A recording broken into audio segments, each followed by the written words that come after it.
السلام علیکم ورحمت الله وبرکاته. زما ګرانو، زما قدردانو، زما مینوالو، دی وخت کې زما ماشاءالله یو داسې شخصیت سره ناست یم چې د خیبر پښتونخوا مشهور او معروف ګلوکار او زما ورور او ماشاءالله په ما ګران دی، زم په ګران یم. یو ځای مو ژوند تیر شوی، یو ځای مو زندگی تیر شوې ده، یو ځای مو په دې موسیقۍ فیلډ کې خړپوزي شوي دي. زاهد تبسم صاحب او چې ډېرې ګانې یوټي خیبر شو او کیسټې او هلې ځلې پوره زندگی او ماشاءالله الله جل جلاله دې ټایم کې اوس هغه بیسیکلی دیم د سوات خو سوات ته شفټ کړی، سوات ته راغلی دی او هغه مشهور معروف سندرغاړی چې روپو سره، پیسو سره، دولت سره او شهرت سره لوبې کولې، اوس سره نن په منګورې نه دی خوا په رحیم آباد کې په لاره باندې ملو شوم او رکشه چلوي، روډو رکشه چلوي او یو خبره مې ترې واورېده چې ژوند مې تیر شو، زندگی مې تیر شوه، خو دا بس یاره وایي حلال روزي به ځان له زه ګټمه، زه بس دی نور یاره وایي لا مې قسم نه دی کړی، داسې مې نه دی کړی، خو نیت مې وکړو. هغه مولانا صاحب وایي دعا راته وکړه چې الله جل جلاله دا ژوند تېرول راته اسان کړي. نو د خپلې مرضۍ ژوند د هلې ځلې او هغه چې شهرت او خلکو د سلوټونو سلامونو کې غټو غټو هدو والا زاهد تبسم چې خلکو په وی آی پي ګاډو کې بوتلو او 5 سټار هوټلو کې به شوګانې وي، نن هغه زاهد تبسم د ملنګۍ ژوند د الله د رضا د پر اختیار کو چې زه به حلال روزي ګټم،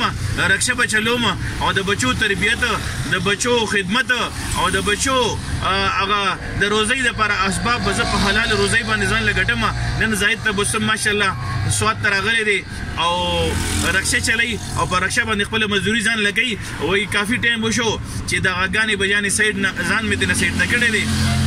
نیت مې وایي کړی دی چې انشاءالله کوشش وکړم چې دا زندگی مې الله بدله کړي. نو زما دا کلیپ به زما علماء کرام رونه اوري، زما ملګري به اوري، زما دوستان به اوري او دا ملګري چې په ما باندې ګران وو او چې اوس ولیدم نو راپسې رکشه راته وکړه، ډېر زیات خوشحاله شو. خو دوی به دې نه خوشحاله شو چې زه نه خوشحاله شوم چې ما ته ماشاءالله یو داسې ورور میلاو شو چې زما به ډېر زیات قدر کولو. زمونږ کشر هم دی، کشر دی زمونږ، زما به هغه ټایم سره د موسیقۍ په فیلډ کې هم عزت یې کولو، قدر به یې کولو، احترام به یې کولو. نو زاهد تبسم صاحب ماشاءالله نن د حلال روزۍ د خپلو لاسونو د ګټې دپاره ناست او رکشه چلی او دې وخت کې دا د ملګري زمونږ لږ په حالاتو کې دی، مشکلات دی وته. نبی علیہ السلام له صحابي راغلو وایي حضور تا سره مې مینه ده، مفهوم د حدیث داسې دی، وایي ما سره مینه نو بیا غریبۍ ته داسې ځان وتړه، داسې ځان ونیسه لکه د بره نه چې اوبه تیزې راځي، غریبي به هم در باندې تیزې راځي، حالات مشکلات راځي. نو دې وخت کې زمونږ دا ورور په کرایه کور کې اوسېږي، په سوات کې بچي دي او زمونږ د الله نه سوال دی، زم سوال کوم الله ته او تاسو مو ته دعا وکړئ او د الله نه به وغواړو چې مونږ نه څومره انشاءالله دې ملګري سره مرسته کېږي. انشاءالله زمونږ ورور هم دی، زما کشر د بچو په شان ورور دی، انشاءالله العزیز مرسته به ورکوو او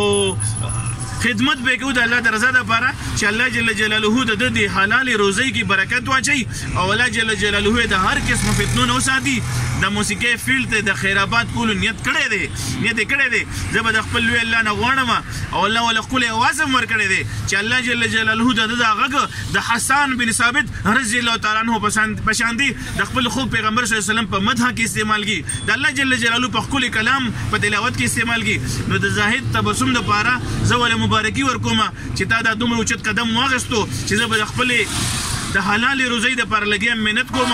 مشقت والا بدن، ذکر والا زبان او شکر والا زړه، شکر والا زړه او نیک صالح حبیبي چې چاته ملو شي د نبی علیه السلام حدیث مفهوم دی، د دنیا او د آخرت خیرونه ورته ملو شو. نو زه زاهد تبسم ته مبارکي ورکوم، ډېره ښکلې فیصله دې کړې ده، ډېر ښکلې نیت دې کړی دی او انشاءالله زه د الله نه به غواړم چې بس به زاهد ما ته خدای پاک رانږدې کړو زما په ملګرو کې. نو انشاءالله د زاهد تبسم به باقي ما سره انشاءالله ډېر ملاقاتونه کېږي، د الله په لارو کې به ګرځو. زاهد تبسم صاحب ستاسو څه نیت دی ووایي ماشاءالله خپل اراده به عوامو ته پیغام ورکړي مزید انشاءالله د الله لاره به اختیارو، د الله چې متصویري دي او د هغې په نقش و قدم د حضور صلی الله علیه وسلم په نقش و قدم باندې به ځو. باقي ستړي شو نور د دې شوبز نه مې ورته قرآن کړی دی، نه مې قسم کړی دی، نه مې صدا سے عزت کړی، بس ستړی شوم د ستړیوالي د وجې نه. باقي د خپل وطن ته راغلم او دلته یم او انشاءالله د الله په لاره کې به ځو د خیره سره، چې روزې له به ځو، چیلې له به ځو، څلورو میاشتو له به ځو او ولې به نو دا به مونږ کوو دا خلک دا کار به مونږ خلکو ته پاتې دی دا به مونږ خلک او زید تبسم صاحب ماشاءالله زمون خو کشر چې زه ته وایم ان شاء الله د خپل غږ د الله پاک درکړی دی خپل आवाज د الله پاک درکړی دی د خپل غږ او د خپل आवाज چې ستاسو د نبی علیه السلام په مدح کې استعمال شي او زه ان شاء الله زه به د خپل طرف نه کلامونه سیټ کما او چې خپل د الله د نبی په محبت کې خپل البم د ناتخواني ریکارډ شي څه دی خیال ولې نه په دوانو سترګو د نبی علیه السلام په عشق او محبت کې به ان شاء الله ان قریب دا ملګری د زاهد تبسم چې ان شاء الله خپل ناتونه ووري الله جل جلاله دې زما او د ملاقات د خپل رضا سبب وګرځي سندرغاړي ګلوکار زاهد تبسم نن د حلال روزي د پر لګیا د خپل رکشه چلی او هغه باجه او هغه غانې بجانې الیکشن ته سایت شوی دی زه به د خپل لوی الله نه دا سوال کوم چې الله جل جلاله دې د دې د صلاحیتونو د دین په لار کې استعمال کړي السلام علیکم ورحمت الله وبرکاته السلام علیکم